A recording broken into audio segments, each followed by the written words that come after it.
कविताएं तो हमने जीवन में बहुत पढ़ रखी होंगी और बहुत सुनी भी होंगी, लेकिन आखिरकार ये लंबी कविता क्या है? लंबी कविता का जन्म क्यों हुआ? आज इन्हीं सब बातों पर चर्चा करने वाले हैं। नमस्कार दोस्तों, बहुत स्वागत है आप सभी का हिंदी साहित्य वैकल्पिक विषय की क्लास में। तो चलिए शुरू करते हैं। देखिए, लंबी कविता का कॉन्सेप्ट जानने से पहले आपको दो तीन कॉन्सेप्ट जानना बहुत आवश्यक है। ठीक है, तो आइए एक एक कॉन्सेप्ट पर बात कर लेते हैं थोड़ा थोड़ा। उसके बाद हम लोग डायरेक्ट लंबी कविता पर आते हैं और बिल्कुल क्रिस्टल क्लियर हो जाएगा आपको। देखिए, आपको पता है कि गद्य लिखने के लिए हमें बहुत सारी विधाओं का सहारा लेना पड़ता है। ठीक है, जब हमको विचार करना होता है तो निबंध का सहारा लेना पड़ता है, जब हमें वर्णन करना होता है तो उपन्यास का सहारा लेना पड़ता है। ठीक है, ऐसी बहुत सी विधाएं गद्य में हैं और उसी प्रकार कविता में या काव्य में भी हमें देखने को मिलती हैं। तो यहां उन्हें कहा जाता है काव्य रूप। और यह काव्य रूप मुख्यतः दो प्रकार का होता है। काव्य रूप मुख्यतः दो प्रकार का होता है। पहला कौन सा? एक प्रबंध काव्य, एक मुक्तक काव्य। ठीक है, अब प्रबंध काव्य और मुक्तक काव्य क्या होता है? देखिए, प्रबंध नाम से क्लियर हो रहा है कि प्रबंध, बंधा हुआ। ठीक है, एक कहानी के ढांचे में बंधा हुआ काव्य प्रबंध काव्य होता है। अब आप देखेंगे, जब भी प्रबंध काव्य पढ़ेंगे तो आप देखेंगे कि काव्य या जो प्रबंध काव्य है वो शुरू हो रहा है कहानी से और अंत में जाकर जीत या हार पर खत्म हो रहा है। तो आप देखेंगे कि एक कहानी के ढांचे में शुरुआत से अंत तक एक कहानी चलती रहती है प्रबंध काव्यों में। ठीक है, और इनके हर एक पहलू में एक दूसरे में आपसी संबंध होता है, जिनको कहा जाता है पूर्वापर संबंध। ठीक है, जिनको कहा जाता है पूर्वापर संबंध। आप देखेंगे कि प्रबंध काव्यों में हर बिंदु पर पूर्वापर संबंध होता है। अब पूर्वापर संबंध क्या है? पूर्वापर संबंध का मतलब यह है कि आपस में पहले और दूसरे बिंदुओं में कनेक्शन है। अर्थात पहले बिंदु को बिना समझे आपको दूसरा बिंदु समझ में नहीं आने वाला है।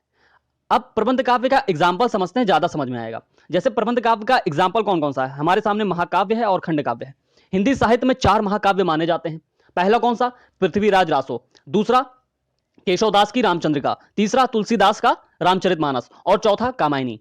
तो अगर आप महाकाव्य पढ़ने बैठेंगे ना, तो अगर जैसे रामचरितमानस पढ़ने बैठिए, आप डायरेक्ट कहीं चौपाई उठा लें और उसको पढ़ें, हो सकता है कि शाब्दिक अर्थ तो समझ में आ जाए, आपको समझ में आ जाए, परंतु किस कंटेक्स्ट में वो बात कही गई है और उसका पूर्ण रूप से अर्थ क्या है, वो हमको समझ में नहीं आने वाला है जब तक कि हम पूरा काव्य ठीक से नहीं पढ़ेंगे।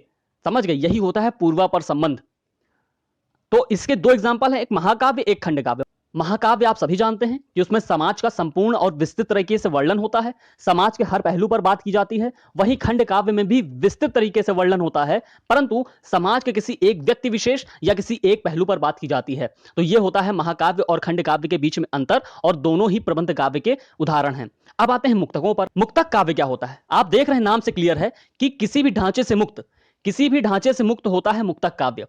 अब जब ढांचा नहीं होगा, अर्थात इसमें कोई कहानी का ढांचा नहीं होगा, ठीक है, इनमें कोई पूर्वापर संबंध भी नहीं होगा।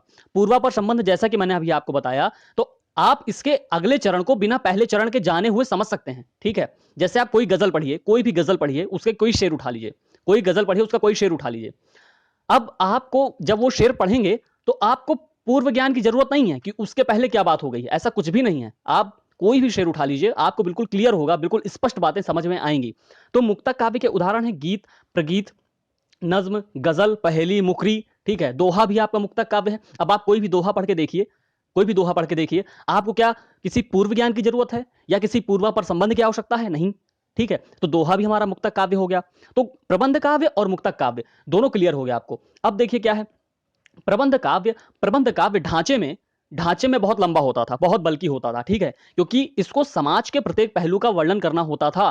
तो प्रबंध काव्य, खास तौर से महाकाव्य, ये एक वर्णन प्रधान होता था। ठीक है, मतलब समाज के हर पहलू का वर्णन करना होता था।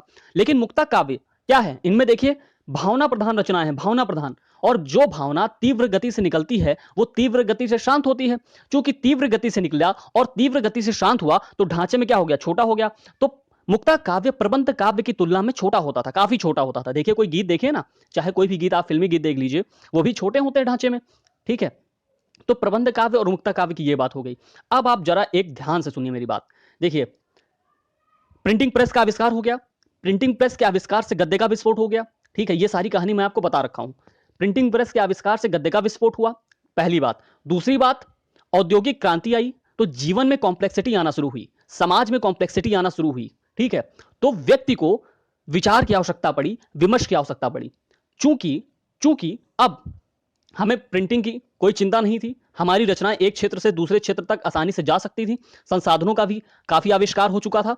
तो यहां क्या हुआ, अब उस युग का कवि, उस दौर का कवि या लेखक कह लीजिए, वो वर्णन करना चाहता है, ठीक है, वो विचार करना चाहता है, वो वर्णन करना चाहता है। तो आप मेरे को बताइए कि वर्णन करना या जब विचार करना हो तो कविता लिखने में ज्यादा आसानी हो जाएगी या उपन्यास लिखने में ज्यादा आसान होगा? उपन्यास लिखने में ज्यादा आसान होगा, जाहिर सी बात है। उपन्यास लिखना आपको आसान पड़ेगा, निबंध लिखना आपको आसान पड़ेगा कविता लिखने की अपेक्षा, और कविता में आप पूरी तरीके से वर्णन भी नहीं कर सकते हैं। अब आप देखिए क्या हो रहा है कि जो वर्णन वाला क्षेत्र है, जो वर्णन वाला क्षेत्र है, जो विचार वाला क्षेत्र है, वो ले गए कौन से? उपन्यास ले गए, ठीक है, निबंध वाले ले गए, ठीक है, दृश्यात्मक वाली जो क्षमता थी वो नाटक वाले ले गए। तो अब क्या हो रहा है कि महाकाव्यों का दौर खत्म हो रहा है, महाकाव्यों का दौर खत्म हो रहा है। अब निबंध, उपन्यास, नाटकों का दौर आ गया, ठीक है, जिसके कारण कवियों से ये सारे डोमेन छीनते चले गए। कवियों को इस बात की चिंता हुई कि हमारे पास तो कोई डोमेन ही नहीं बच रहा है, हम लेखन कर्म किस में करें, हम अपना लेखन कर्म किस में करें? उनको इस बात की चिंता होना शुरू हुई, ठीक है। अब द्विवेदी युग आया। आप जानते हैं द्विवेदी युग सीधी सपाट सरल भाषा में लिखने के लिए जाना जाता है, क्योंकि उस युग के मेंटोर थे महावीर प्रसाद द्विवेदी। वो अविधा मतलब सीधी सपाट सरल भाषा में रचना करने को ज्यादा तवज्जो देते थे, ठीक है। तो उस वक्त के जो उनके शिष्य थे, जैसे कि मैथिली शरण गुप्त जी, उन्होंने ट्राई तो किया, लेकिन वो भी बहुत सीधी सपाट भाषा में लिखा। अब ट्राई क्या किया उसको समझ लेते हैं। देखिए, आपको यहां दो बातें जाननी होंगी, एक होता है इतिवृत्तात्मक स्थल, एक होता है रसात्मक स्थल। इतिवृत्तात्मक स्थल और रसात्मक स्थल। इतिवृत्तात्मक स्थल का मतलब यह है कि वर्णन, विचार, विमर्श, ठीक है। और रसात्मक स्थल मतलब आनंद का चरम बिंदु। अब इसको आप ऐसा समझिए, रसवस की बात मैं नहीं कर रहा हूं आपको, इसका मतलब आनंद का चरम बिंदु समझिए आप। और इतिवृत्तात्मक स्थल अर्थात वर्णन प्रधान स्थल, जहां वर्णन हो रहा हो, ठीक है, जहां कोई बातचीत हो रही हो। अब आप कोई भी विजुअल आर्ट देखिए, या रीडिंग आर्ट देखिए, कुछ भी देखिए आप या पढ़िए, आप देखेंगे, चाहे कोई सीरियल ही देख लीजिए, चाहे कोई क्रिकेट मैच देख लीजिए, हर हर बॉल पर आपको मजा नहीं आएगा, ठीक है, हर बिंदु पर आपको मजा नहीं आएगा। कुछ ऐसे गिन चुन के कुछ चुनिंदा क्षण होंगे जिसमें आप अपनी सीट छोड़कर उछल पड़ेंगे, जिसमें आप खुशी से लबरेज हो जाएंगे, ठीक है, जिसमें आप चरम आनंद की अवस्था में होंगे। तो उस अवस्था को रसात्मक स्थल कहा जाता है, और उससे पहले जो वर्णन चल रहा है वो सब इतिवृत्तात्मक स्थल कहा जाता है। तो आप देख रहे हैं कि रसात्मक स्थल लाने के लिए हमें इतिवृत्तात्मक स्थल की रचना मजबूरी में करनी पड़ रही है, क्योंकि जब वर्णन होगा, हम परिस्थितियां जुटाएंगे, तब जाके हम आनंद वाली अवस्था ले पाएंगे, ठीक है। अब द्विवेदी युग वालों ने क्या किया, जैसे कि मैथिली शरण गुप्त जी, राष्ट्रकवि मैथिली शरण गुप्त, उन्होंने क्या किया कि देखो भाई, हम इतिवृत्तात्मक स्थल को कर देते हैं कम, ठीक है, अर्थात हम वर्णन कम करेंगे, और जो आनंद वाले क्षण हैं उसको ज्यादा लाएंगे।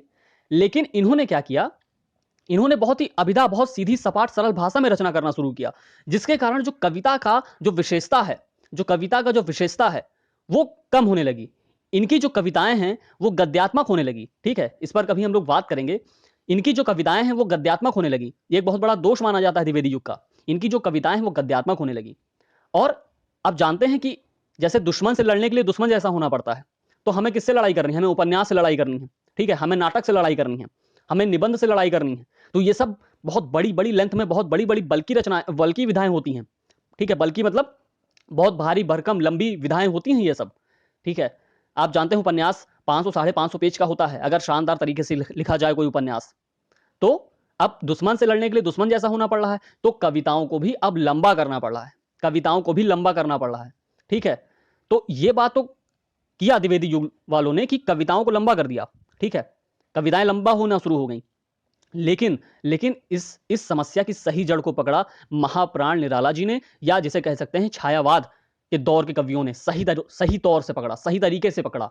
उन्होंने क्या किया, उन्होंने इतिवृत्तात्मक स्थल को कम किया और रसात्मक स्थल को सबसे ज्यादा किया। और आप देखेंगे हमारे जो सिलेबस में 3 लंबी कविताएं लगी हुई हैं, कौन कौन सी? एक राम की शक्ति पूजा, एक असाध्य वीणा, एक ब्रह्म राक्षस। आप देखेंगे तीनों में कोई ना कोई कहानी चलती नजर आ रही है, और आपस में एक पूर्वापर संबंध भी है।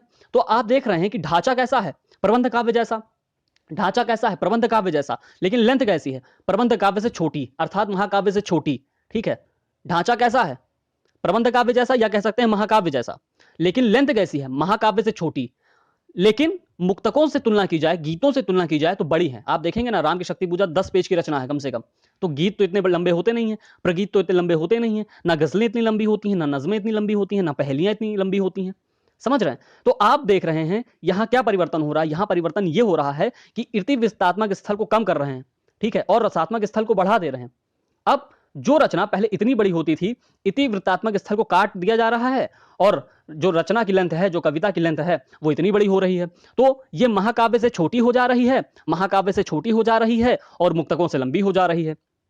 ठीक है, तो इस तरह से बैलेंस किया, इस तरह से बैलेंस किया। अब उस दौर के कवियों को कोई नाम नहीं मिला, कोई नाम नहीं मिला, तो कह दिया कविता के ढांचे में है, तो लंबी कविता हो गई। ठीक है, तो ऐसे हुआ लंबी कविता का जन्म। और जब आप राम की शक्ति पूजा पढ़ेंगे तो वहां ये प्रश्न बार बार पूछा जाता है कि राम की शक्ति पूजा महाकाव्यात्मक औदात्य से संपन्न लंबी कविता है, अर्थात उसमें महाकाव्य जैसे गुण हैं, महाकाव्य जैसे गुण, अर्थात पारंपरिक विशेषताओं पर बात करें तो उसमें एक भद्र नायक होना चाहिए, ठीक है, भद्र नायक होना चाहिए, धीरोदात्त नायक होना चाहिए, ठीक है, अर्थात सत्य के पक्ष में संघर्ष करता हुआ नायक होना चाहिए, राम की शक्ति पूजा में है। और वो सारी विशेषताएं हैं राम की शक्ति पूजा में जो एक महाकाव्य में होती हैं। बस लेंथ कम है महाकाव्य से, लंबी कम है महाकाव्य से। तो इसलिए कहा जाता है कि महाकाव्यात्मक औदात्य मतलब महाकाव्यात्मक गुण से संपन्न लंबी कविता है राम की शक्ति पूजा। कभी हम लोग राम की शक्ति पूजा आएंगे तो उस पर बात करेंगे। फिलहाल लंबी कविता हम लोगों ने समझा कि इसकी विशेषता यह है कि जो वर्णन वाले स्थल हैं वो कम कर दिया गया, और चरम बिंदु आनंद वाले जो स्थल हैं उनको बढ़ा दिया गया, जिसे रसात्मक स्थल कहते हैं। और ऐसा करने से ये प्रबंध काव्यों से छोटी हो गई, लेकिन जो मुक्तकों से लंबी हो गई, मुक्तकों से लंबी हो गई, इसलिए लेंथ में चूंकि लंबी हो गई और उस वक्त कोई नाम नहीं सूझा, इसलिए लंबी कविता कह दिया गया। उम्मीद करता हूं आपको पूरा कंसेप्ट क्रिस्टल क्लियर हो गया होगा। आज के लिए बस इतना ही। हृदय की गहराइयों से बहुत बहुत धन्यवाद। जय हिंद।